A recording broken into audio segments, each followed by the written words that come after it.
Speaking more broadly, what about children who actually weren't there but seem to have some sort of effect, some sort of emotional effect from what's been going on?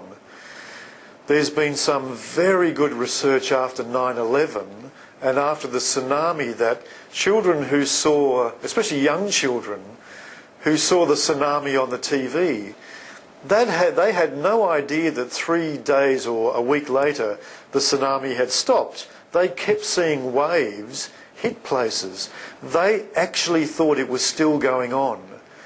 Some kids after 9/11 didn't realise it was 2 skyscrapers because they kept seeing skyscrapers fall over for days and days and days. So you can get a high degree of traumatisation by imagery on our magnificent media coverage of these events. And some children don't realise that the one event was shot from 10 different angles, and again they can catastrophise that, that this affected even more places and were actually affected. So I think children who have been watching a lot of media can actually get directly traumatised. Now, another thing to think about is, anxiety at some level is in fact contagious. And if you are with other people who have not been able to contain their distress, and if children are exposed to that, you can actually catch that.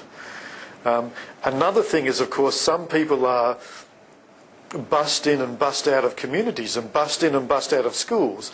I actually know some people who had the bad luck of going on a holiday to a flood-affected area.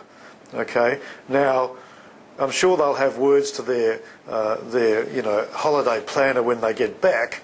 But the issue is that you can get traumatised, go back to a community that wasn't, and you can be a little small island of post-traumatic stress disorder or anxiety or depression. So, we need to be mindful of that. If we think that a child is behaving very out of their usual developmental path, if their developmental path was they were completely within the cohort of their class but are now out of it, I think you're entitled to try to find out why. They might have been on holidays in a flood-affected area. Their mother or father might have been an SES worker and be very traumatised, or they might have watched endless hours of this flood event and be traumatised through that. Those children will need the same things we talked about before in terms of containment and intervention.